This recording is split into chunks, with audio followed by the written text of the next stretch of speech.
दोस्तों, जय हिंद, जय भारत, वंदे मातरम। वीरेंद्र बड़े त्रिपाठी का नमस्कार स्वीकार कीजिए।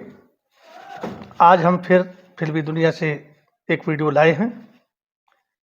उससे आप लोगों से एक कहना है कि जो भी मैं व्हाट्सएप पर या मैसेंजर पर भेजता हूं, आप लोग बहुत रिक्वेस्ट के लिए भेजते हैं मुझे फ्रेंड बना लीजिए। मैंने बनाया भी है, तो आप लोग इस वीडियो को दोस्तों देखें और उसको लाइक, सब्सक्राइब और शेयर करें। जो नए लोग हैं वो जो है सब्सक्राइब और लाइक कर दें, और जो मेरे पुराने दोस्त हैं वो उसको लाइक और शेयर जरूर करें। चलिए अब हम शुरू करते हैं। 40-50 के दशक की एक ऐसी हीरोइन थी, इनका फोटो देखिए, जो बहुत ही हाई क्वालिटी की अदाकारा थी और साथ में एक गायिका भी थी, सिंगर भी थी। इनका जन्म 15 जून 1929 को लाहौर में हुआ था। मैं इनके ऊपर पहले वीडियो बना चुका हूं, जिनका नाम है मैडम सुरैया। सुरैया अपने ज़माने में उसमें जितनी हीरोइनें थी, चाहे मधुबाला हों, चाहे नरगिस हों, चाहे वहीदा रहमान हों, या जो भी हीरोइनें रही हों, उनमें से सबसे ज़्यादा यह खूबसूरत और अच्छी अदाकारी और साथ में गायिका थी। इनका जो है रेट उस समय 40-50 के दशक में जब ये अपने पीक पर गई और दिल्लगी फिल्म में जब इन्होंने काम किया, तो उनका एक फिल्म बनाने की फीस जो है उस समय 40,000 होती थी। पर प्रभु ने इनको सब कुछ दिया, शोहरत दिया, सूरत दिया, आवाज़ दिया, लेकिन लास्ट में प्रभु अपना खेला खेल ही जाते हैं। उनके हिस्से में कोई पति नहीं मिला। उनकी ज़िंदगी को बर्बाद करने वाले उनके घर के ही लोग थे, और घर में जो है खास करके उनके पिता ने कोई बर्बादी में साथ नहीं दिया, माँ ने भी कोई ऐसा काम नहीं किया, लेकिन जो उनकी नानी थी बादशाह बेगम खान और उनके मामा जो है एम जहूर खान जो थे, उन्होंने उनकी बर्बादी में पूरा जो है अपनी सारी ऊर्जा झोंक दी। क्यों कि जब वह एक अच्छी हीरोइन और गायिका बन गई तो उनके घर का खर्चा भी जो है सुरैया की आमदनी से ही, कमाई से चलता था। दूसरा कारण था कि उस जमाने में हिंदू और मुस्लिम में ऐसा धर्मों का भेद था कि ये शेख थी और शेख लोग हिंदू से शादी नहीं करते थे। सुरैया जो है जब छोटी थी तो ऑल इंडिया रेडियो पर भी ये गाना गाती थी। इनके बचपन के साथी थे जो फिल्म एक्टर हैं राज कपूर जो थे, और एक मदन मोहन संगीतकार ये थे। इन्होंने कहा कि यार तुम ऑल इंडिया रेडियो पर गाओ। जब ऑल इंडिया रेडियो पर सुरैया ने गाया तो इनकी आवाज़ नौशाद तक पहुंची, और नौशाद ने अपने फिल्म में पासवर गायिका में इन्होंने उनको लिया और बहुत अच्छी आवाज़ रही। धीरे धीरे सुरैया का जो सबसे पहले फिल्म था, इनको मैडम फैशन में 1936 में उन्होंने काम किया, फिर 1937 में बीबी सुरैया में काम किया, 1941 में ताजमहल में मुमताज़ की ये बचपन की किरदार इन्होंने निभाया, और ऐसे धीरे धीरे 1948 जब आया तो जहाँ से ये 48 से पहले 47 तक ये पूरी पीक पर चली जा चुकी थी, बहुत फेमस हो चुकी थी। हर डायरेक्टर, हर एक्टर, हर प्रोड्यूसर ये चाहता था कि सुरैया हमारी फिल्में काम करें, और हर एक्टर चाहते थे कि मैं इनके साथ हीरो बनूं। उस समय के माने हुए हीरो थे राज कपूर, देवानंद और दिलीप कुमार। तो इन्होंने सबके साथ काम किया और इनकी सारी फिल्में तकरीबन जो है 80% सुपर हिट रही। अब कहानी यहाँ से शुरू होती है। मैंने पहले आपको बता दिया था कि फिल्म विद्या की शूटिंग 1948 में चल रही थी, लेकिन उस समय हीरो कौन बनेंगे अभी तक कोई निर्णय नहीं हुआ था। 6-7 दिन पिक्चर चल चुकी थी। एक दिन सुरैया अपने नीली कार चमचमाती हुई से उतरती है और उस स्टूडियो में खलबली मच जाता है, मैडम आ रही है, मैडम आ रही है, मैडम सुरैया आ रही है। मैडम सुरैया आ जाती हैं। उसी समय देवानंद एक कुर्सी पर बैठे हुए हैं। जैसे सुरैया आती है, गर्दन मोड़ करके और देखते हैं एकटक देखते हैं, पथराई हुई आंखों से देखते हैं, मतलब उनका पलक एक बार भी नहीं गिरा। और शूटिंग शुरू होती है, इन्होंने खड़े होकर के न सुरैया को अभिवादन किया, न उनका रिस्पेक्ट में खड़े हुए, जबकि सब लोग उनको नमस्ते किए, लेकिन देवानंद जी ने नहीं किया। और उन्होंने ऐसी नज़रों से देखा, पथराई हुई नज़रों से, कि सुरैया के रोम रोम में उनकी जो नज़र का जो तजुर्बा था वह घुस गया। यह शूटिंग कर रही थी पर शूटिंग नहीं कर पा रही थी, बोलना कुछ और है, सुरैया कुछ और बोल जाती थी दोस्तों। तो उन्होंने डायरेक्टर से कहा कि जो वह महानुभाव कुर्सी पर बैठे हैं उनको ज़रा उठा दीजिए, तभी मैं एक्टिंग कर पाऊंगी। डायरेक्टर साहब गए, देवानंद अपना खड़े हुए और उनको बाहर करने की बजाय सुरैया के पास लेकर आ गए और कहे कि मैडम, ये है मिस्टर देवानंद, गुरदासपुर के रहने वाले, 3 फिल्म काम कर चुके हैं और इस फिल्म के ये हीरो हैं। देवानंद ने कहा कि भाई, जब तक मैं इतनी प्रसिद्ध अदाकारा गायिका के बारे में अच्छी तरह से न जान लूँ, तब तक मुझे शूटिंग करने में थोड़ी परेशानी होगी। फिर बातचीत हुआ। उसके बाद विद्या शूटिंग ही एक नाव पर शूटिंग हो रही होती है, तालाब है। किनारे किनारे चले जाएंगे, जीवन की नैया को खेते हुए। तब तक एकाएक जो है नाव पलट जाती है। पलटने के बाद देवानंद जो है सुरैया को पानी में डूबने से बचा लेते हैं और पानी से बचाने के बाद उन दोनों में प्यार हो जाता है। अब प्यार धीरे धीरे धीरे परवान चढ़ने लगता है। जब देखो तब सुरैया और देवानंद साथ साथ घूमते हैं, फिल्मों में काम कर रहे हैं। उसके बाद जो है जब शूटिंग खत्म हो जाती थी तो देवानंद पैदल जाते थे, लोकल ट्रेन पकड़ते थे और चर्च गेट पर उतरते थे। वहाँ से पैदल सुरैया के घर आ जाते थे और फिर सुरैया के साथ घंटों बात करते थे। एक फिल्म की शूटिंग विद्या थी या जीत थी। उस जमाने में क्या होता था कि फिल्म जो एक्ट्रेस होती थी, हीरोइनें होती थी, उनकी माँ या उनके रिश्तेदार उनके साथ हमेशा रहते थे कि कहीं कोई गड़बड़ी ना हो जाए। तो सुरैया की माँ भी रहती थी, सुरैया की नानी भी रहती थी।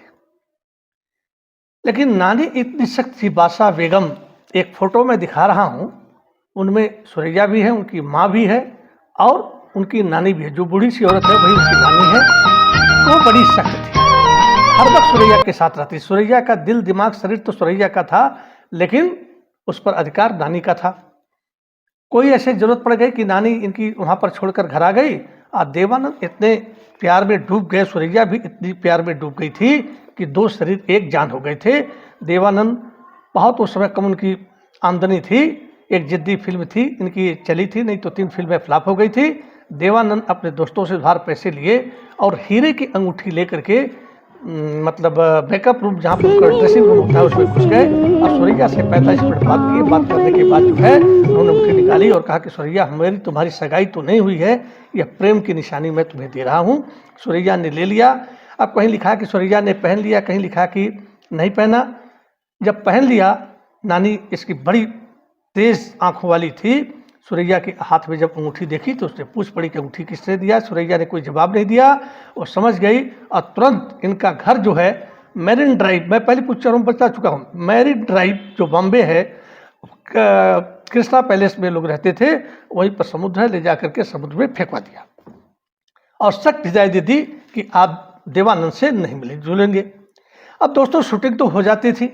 शूटिंग होने के बाद अब बाकी समय ये लोग कैसे बात करें, क्योंकि जब प्यार चढ़ता है ना तो दीवाना हो जाता है। ये मेरा दीवानापन है या मोहब्बत का सुरूर।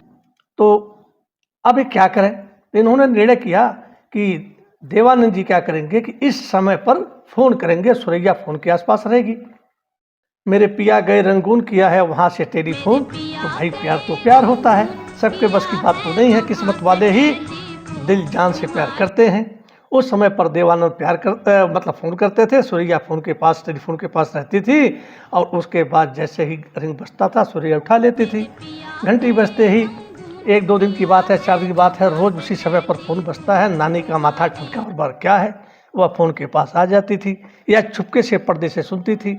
नानी को पता चल गया कि देवानंद का फ़ोन आता है सुरैया के पास। मेरे कहने के बावजूद भी ये लोग अब ऐसे हैं। अब वो जो है चर्च गेट से इनके घर सीधे तो नहीं आते थे, लेकिन अब फ़ोन पर बात होने लगती थी। काफ़ी देर तक बंद होती थी। अब रात का समय रहा होगा।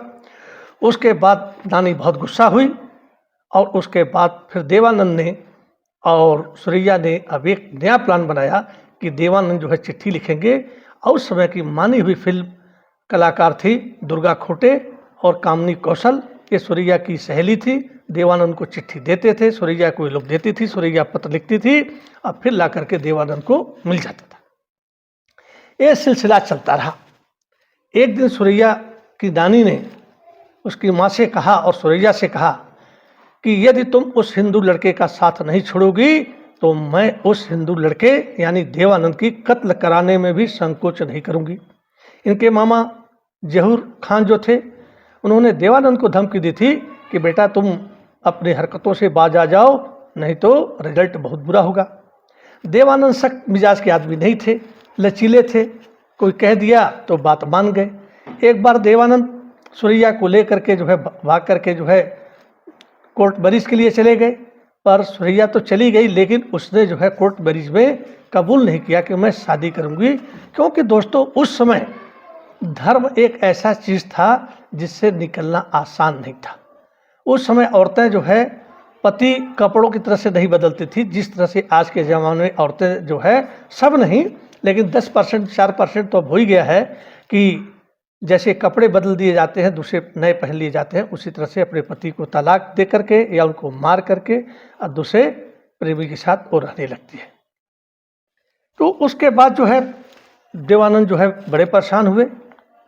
ये जवाब नहीं देती थी, न हाँ न ना, न चित न पट।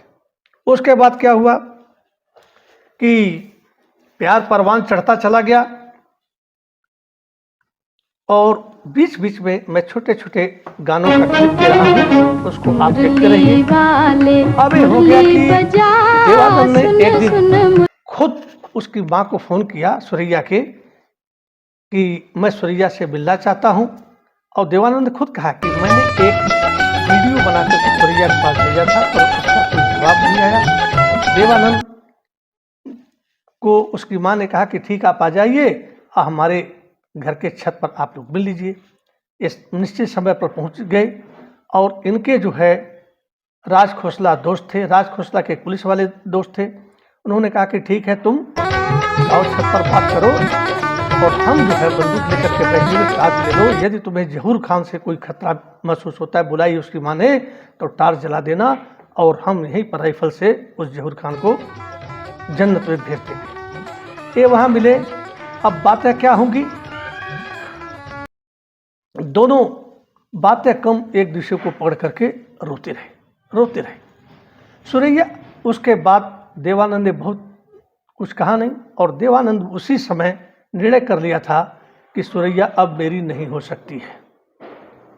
और वहाँ से यह जो है गर्दन को झुकाए और उसके बाद बाहर आ गए। उसको बहुत समझाए पर सुरैया ने हाँ नहीं कह पाई, डर के मारे अपने परिवार से या किसी भी तरह से। उसके बाद 1954 में एक फिल्म बनी मिर्जा गालिब। सुरैया ने उसमें एक्टिंग किया और इतना बढ़िया एक्टिंग किया था कि जवाहरलाल नेहरू जब प्रीमियम शो में सुरैया के साथ बैठे थे तो उन्होंने कहा कि सुरैया तुमने तो मिर्जा गालिब की रूह को पकड़ लिया है। और उस फिल्म को राष्ट्रपति पुरस्कार मिला। देवानंद के दोस्तों ने कहा कि अरे यार जब सुरैया नहीं मिली तो जो छूट गई, जो बिछुड़ गई, जो पीछे रह गई उसको छोड़ो और आगे की जिंदगी देखो। तो उन्होंने 1954 में फिल्म टैक्सी ड्राइवर में कल्पना कार्तिक से शादी कर ली। और उसके बाद इस पर एक छोटा सा गाना सुनिए आप लोग। मैं जिंदगी का साथ निभाता चला गया, का साथ निभाता चला गया, हर गम को धुएं में उड़ाता चला गया। देवानंद जी बड़े लचीले थे। सुरैया ने अपनी जिंदगी को बर्बाद कर ली। उसके बाद एक लास्ट फिल्म आई सोहराब और रुस्तम 1963 में, उसकी लास्ट फिल्म थी। उसके बाद उनका स्वास्थ्य जो है शुगर की कमी, हाइपोग्लिसेमिया जिसको कहते हैं, हुआ और भी कई बीमारियां बढ़ती गई। क्योंकि यह जो है 1929 में तो पैदा हुई थी और 1948 में इनकी फिल्म जो थी देवानंद के साथ आई थी। तो आप सोच लीजिए उसे उस समय मात्र 19 साल की थी और देवानंद 24 साल के थे।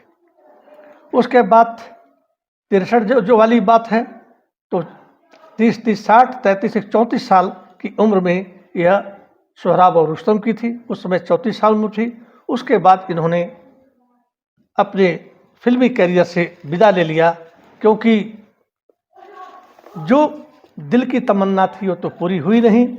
घर वालों ने इतना बंदिश कर दिया कि इनके जीवन में खुशहाली नाम की तो कोई चीज़ ही नहीं। एक देवानंद थे दिल बहलाने के लिए, उम्मीद थी शादी करेंगे, उनको भी घर वालों ने डरा धमका दिया, इनको भी कह दिया। उसकी नानी ने तो यहाँ तक कह दिया था कि मैं 3 बच्चों के मुसलमान से शादी कर सकती हूँ सुरैया की, या एक मस्जिद के मौलवी से शादी कर सकती हूँ, पर देवानंद या हिंदू लड़के से नहीं कर सकती हूँ। उसके बाद एक जगह आता है दोस्तों, ये काफ़ी पैसा कमाई, बहुत सा पैसा लेकर इसकी नानी और इसका परिवार जो है पाकिस्तान चले गए और सुरैया यहाँ पर अकेले अपने कृष्णा महल में रहने लगी।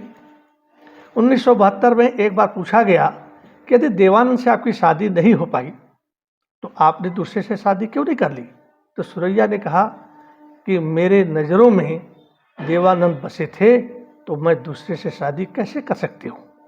यह स्त्री, ये अदाकारा, यह जो है अभिनेत्री गायिका ऐसी थी जो हमें याद दिलाता है कि ऊधो मन नाही 10-20, एकौ हो तो गयो श्याम संग को आराध है इस। कहने मतलब है कि गोपियाँ उधो से कहती हैं कि हे उधो, मेरे पास तो मन एक ही है, और उधो मन ना ही 10-20, मेरे पास 10-20 मन नहीं है। एकौ हो तो गयो श्याम संग, एक ही मेरे पास था, वो कृष्ण के पास श्याम के साथ चल गया। और को आराध है इस, कौन से दिल से मतलब इंसान की हम आराधना करें, पूजा करें। तो इनके पास दिल एक ही था, दिल में देवानंद को बसा ली थी और उस दिल में दूसरी की एंट्री नहीं थी। सोचती रही, पड़ी रही, अकेली जिंदगी काटती रही, समय गुजरता गया। इनसे और देवानंद से बिछड़े हुए अकेले इसने 50 साल तक अपनी जिंदगी गुजार ली। एक बार इतनी ये फेमस थी, इतनी खूबसूरत थी, लोग तब हिंदुस्तान और पाकिस्तान, अभी लेटेस्ट बंटवारा हुआ था, ये पाकिस्तान से आई थी लाहौर से। इनकी फिल्में हिंदुस्तान में भी चलती थी, पाकिस्तान में भी चलती थी। एक जलंधर से एक सरफिरा आदमी अपनी बारात लेकर के इनके कृष्णा महल के सामने आ गया और 2 लाख के गहने भी लेकर के आ गया। रात भर बाहर खड़ा रहा, मुझे सुरैया से शादी करनी है। अपने धन के बल पर पुलिस बुलानी पड़ी और उसके बाद वो महानुभाव गए।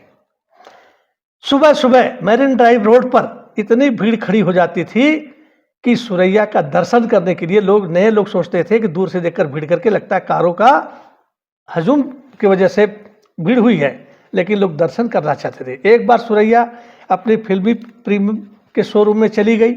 जैसे किसी को पता चला करे सुरैया आई है, आप तो जानते ही हैं, ऑटोग्राफ लेने के लिए मैडम साइन कर दीजिए, मैडम साइन कर दीजिए, फ़ोटो खींच दे। इतनी भीड़ हो गई कि उनकी सुरक्षा गार्ड को संभालना मुश्किल हो गया और बाद में पुलिस आई, पुलिस ने लाठी चार्ज किया, तब जाकर के भीड़ कंट्रोल में हुई।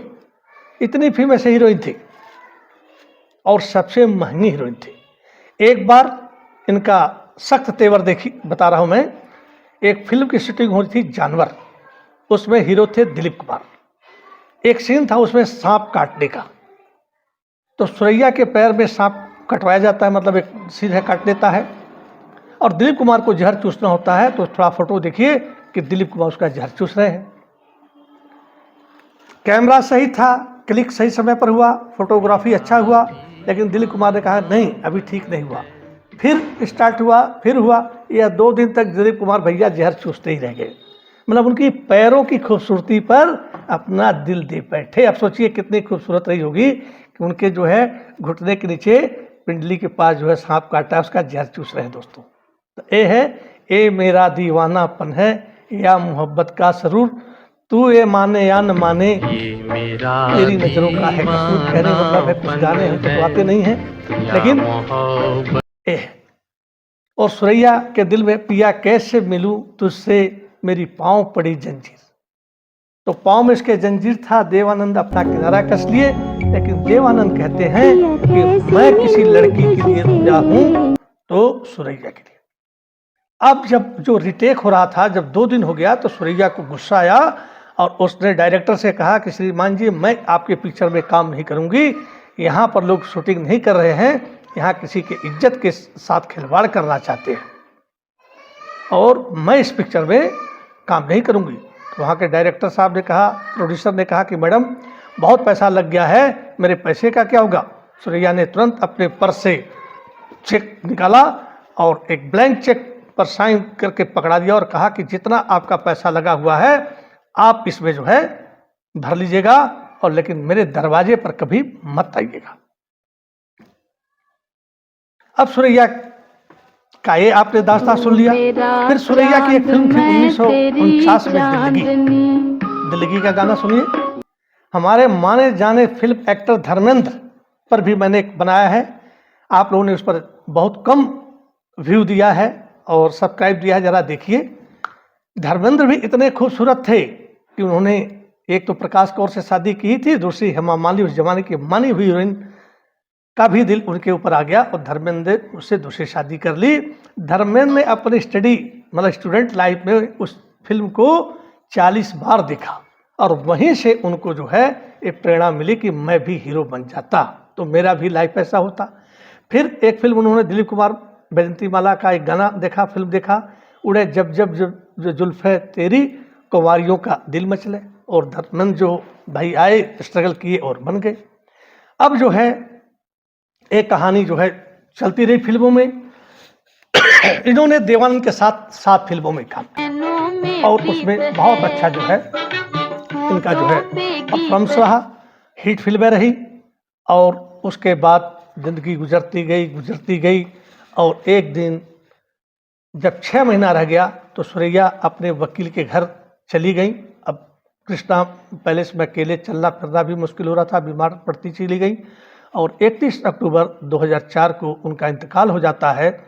वहाँ से जब उनका डेड बॉडी आ रहा था तो एक महिला उनके साथ थी और हमेशा वो खून पोंछती रहती थी, उनके मुंह से खून आ रहा था, उनके पैर में घाव था। उसके बाद कृष्णा पैलेस में आया, उसके बाद उनका जनाजा सजाया गया। सबको उम्मीद थी कि देवानंद आएंगे जनाजा में कंधा देने के लिए।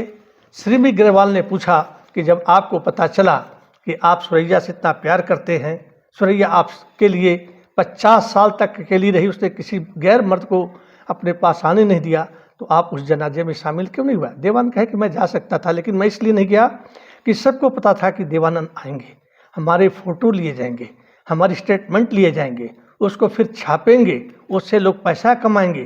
तो मेरा प्यार इतना सस्ता नहीं था कि उसको बाजारू किया जाए। इसलिए मैं जैसे ही सुना कि सुरैया का इंतकाल हो गया है और मैं अपने छत के मुंडेर पर जा कर के खूब रोया, पूरा दिन रोता रहा, लेकिन मैं आया नहीं उसको कंधा देने के लिए। इस बात का मुझे अफसोस है। समय गुजरता गया, देवानंद भी बूढ़े हो गए, हार्ट के मरीज हो गए और 2011 में इंतकाल हो गया।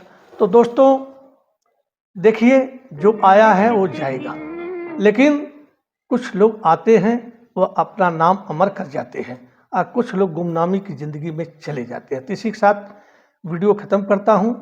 आप लोगों से फिर रिक्वेस्ट है, इसको देखिए, पूरा देखिए, इनके गाने देखिए और उसके बाद जो है इसको लाइक, सब्सक्राइब और शेयर कीजिए। इसी के साथ जय हिंद, जय भारत, वंदे मातरम। थैंक यू, नमस्कार।